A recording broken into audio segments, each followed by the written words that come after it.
টুনটুনকে খোঁজার জন্য ছাদে আসলাম। ওকে তো পাওয়া যাচ্ছিল না। এরপরে ছাদে আসতে আসতে যখন এসে হাজির হলাম ঠিক এই দিকটায়, দেখি যে ও একটা আম ফুল ঝাড়ুর উপরে ঘুমাচ্ছে। আর ওর তো ওই যে দেখছো ওই যে ওই পাশে একটা বক্স, এই বক্সটা কিন্তু ওর অনেক পছন্দ ছিল, এই জায়গায় রেখে দিয়েছিলাম। এসে দেখেছিলাম যে এই জায়গায় ঘুমাচ্ছে।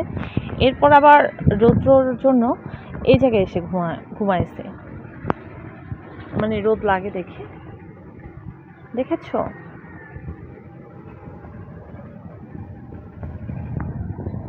অ্যাটিটিউডটা দেখো একবার, দেখলে শুধু বলবা। ওরে গোসল করায় দিলে, ওরে এত সুন্দর করে ক্লিন করায় দিই, এরপরে দেখা যায় ও মানে যে জায়গায় অনেক ময়লা, যে জায়গা অপরিষ্কার, সেই সব জায়গায় যে যে বসে থাকে।